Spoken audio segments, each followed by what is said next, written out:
బ్రహ్మాది దేవతలు శ్రీ నృసింహదేవుని వేరువేరుగా స్తుతించుట. సంసార సాగరమును తరింపచేసేవాడు, రాక్షస మత్తేభాలను సింహంలాగా హరింపచేసేవాడు అయిన నరసింహస్వామిని సమీపించలేక వారందరూ దూరంగానే ఉండి తమ కర కమలాలను శిరస్సులపై చేర్చి భక్తితో నమస్కరించి వివిధ రీతులుగా స్తుతించారు. ముందుగా చతుర్ముఖుడైన బ్రహ్మ నరసింహస్వామిని ఇలా స్తుతించాడు.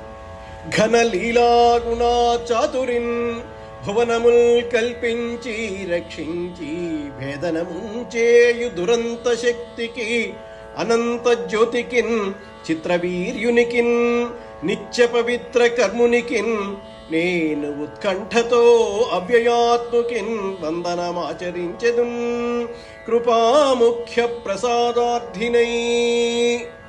ఈ అఖిల ప్రపంచమును సృష్టించటము, పోషించటము, హరించటము అనే మహాకార్యక్రమమును లీలావిలాసంగా నిర్వహించే శక్తి సంపన్నుడికి, అనంత జ్యోతి స్వరూపుడికి, విచిత్ర పరాక్రమశాలికి, నిత్య పవిత్ర కార్యనిర్వాహకులకు, అవ్యయాత్ములకు నేను అత్యాసక్తితో అనుగ్రహాన్ని అర్థిస్తూ అభివందనం ఆచరిస్తున్నాను.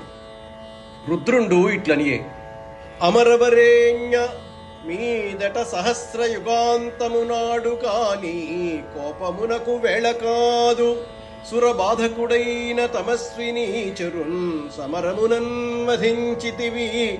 చాలు తదాత్మజుడైన వీడు సద్విమలుడు, నీకు భక్తుడు పవిత్రుడు కావుము భక్తవత్సలా.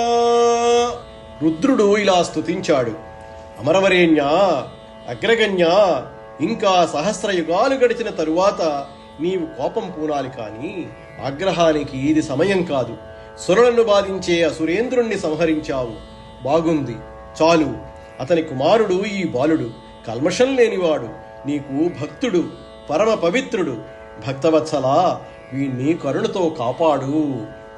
ఇంద్రుండు ఇట్లనియే: ప్రాణి సంఘముల హృత్పద్మ మధ్యంబుల నివసించి బాసిల్లు నీవ ఎరుగుదు, ఇంతకాలము దానవేశ్వరుచే బాధపడి చిక్కియున్న ఆపన్న జనులన్ రక్షించితివి మమ్ము రాక్షసేశ్వరు చంపి.